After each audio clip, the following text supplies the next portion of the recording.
finally Donald Trump's team is admitting that he has a health problem. They're not doing it because they wanted to. They're not doing it because they respect and value transparency. I mean, it's ridiculous to even suggest that. They're doing it because they had no choice, because so many shows now realized, wait a second, bruised hands, which you later cover with makeup, swollen ankles, the strange gait, that's GAIT, something's going on. And they realized we've got to come up with something. So the upside is we've obviously been correct all along that this guy's having health problems that they're not disclosing, but they're still lying. The claim is that it's chronic venous insufficiency, one of the three possibilities I outlined as most likely last week. Not an altogether uncommon condition, they say, especially for a guy Trump's age.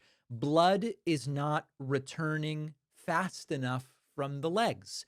They say it's a benign issue, nothing to see here, another totally normal ailment for an obese 79-year-old who is governing the country.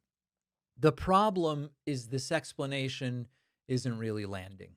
And it's not landing because it wasn't really supposed to explain, it was supposed to distract. And there's a whole other half of the story.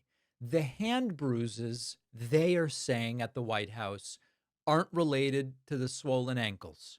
The hand bruises are from shaking too many hands and, I guess, aspirin that Trump is taking daily as a blood thinner. The problem is, I don't think this is believable. I've spoken to a couple of doctors not on the show about it. We're going to try to get a doctor that's going to come on the show and go on the record on this. Number one, is it even remotely plausible that Trump's hands are bruised from shaking hands with other people? Doesn't really make sense. But then more importantly, that it would happen because Trump is on daily aspirin as a blood thinner. Daily aspirin is no longer being prescribed for people in their 70s just for kicks, unless they've already had a heart attack. But we're told that that's what Donald Trump is on. What's more likely, that they've hidden a heart attack, or that they're lying about him being on aspirin, or that he's on a protocol being on aspirin without having had a heart attack at 70 plus that isn't actually what's typically recommended right now? I don't know the answer, but the point is it's all sounding a little bit weird.